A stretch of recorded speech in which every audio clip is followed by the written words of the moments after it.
Is there anything about the Russia investigation connected to the Trump campaign that troubles you? Yeah, the reporting that's taking place and the exaggeration of venality and the suggestion, look, it's now 7 months since the election.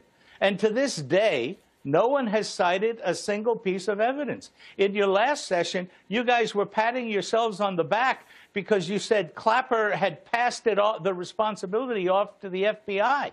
But you forget that in the last weeks of the administration, Obama allowed all his intelligence agencies to share their information. And there is no question in my mind that when that happened, since Clapper's group had originated this, that anything the FBI had would have gone back to Clapper. So it's nice for Clapper to try and wash his hands of it by throwing it in the FBI's lap, but he had access in those days to whatever the FBI had. There is nothing there. So Jared Kushner meeting with a major Russian banker of a massive bank that has connections to Vladimir Putin, nothing to see there.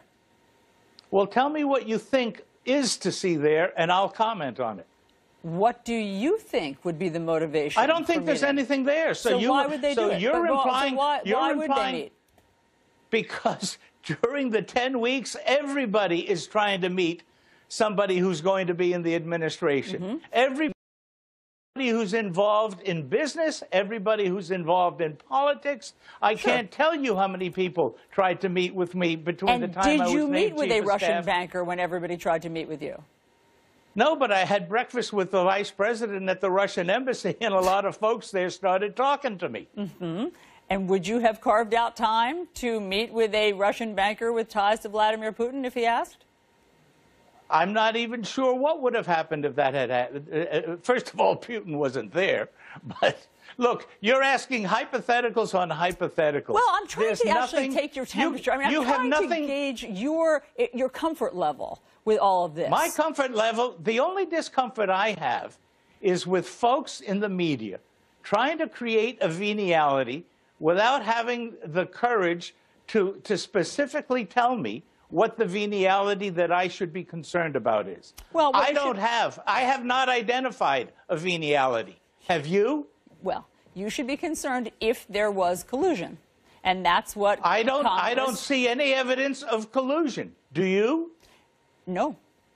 That's okay, so that should end your reporting right there. You should put an exclamation point after you know. Understood, but we're at the beginning of the investigation. So what? You're 7 months into the investigation. Not exactly. You're 7 months. Robert Mueller has just taken over. Robert Mueller has just taken over. It's a new investigation. Well, no. I mean, look, that's not exactly fair, Governor, because as you know, Congress people have been calling for a special counsel to do this, to handle this, because so it gets away from all of the partisan bickering. So it's just starting in that regard. Can I ask a question? If Mueller comes out and says that my version is correct and yours isn't, how much crow are you going to eat? Governor, I don't have a version of events. Of course you do. The whole half hour I listened to is a version. Governor, we are asking questions of the sources of the people who know, attempting to see where the investigation is. The investigation isn't complete. Without identifying a venality that should be investigated. Governor, we appreciate your perspective that there's nothing to see here and that the investigation is, I don't know, silly? Politically motivated by folks trying to rationalize a horribly run Democratic presidential campaign. Governor John Sununu, thank you very much. Always great to get your perspective. Nice to be here, Allison. Chris. Well, they're certainly doing a better job coordinating messaging on how to deal with the investigation. Governor Sununu, always a capable mind and a good political debater, to be sure. So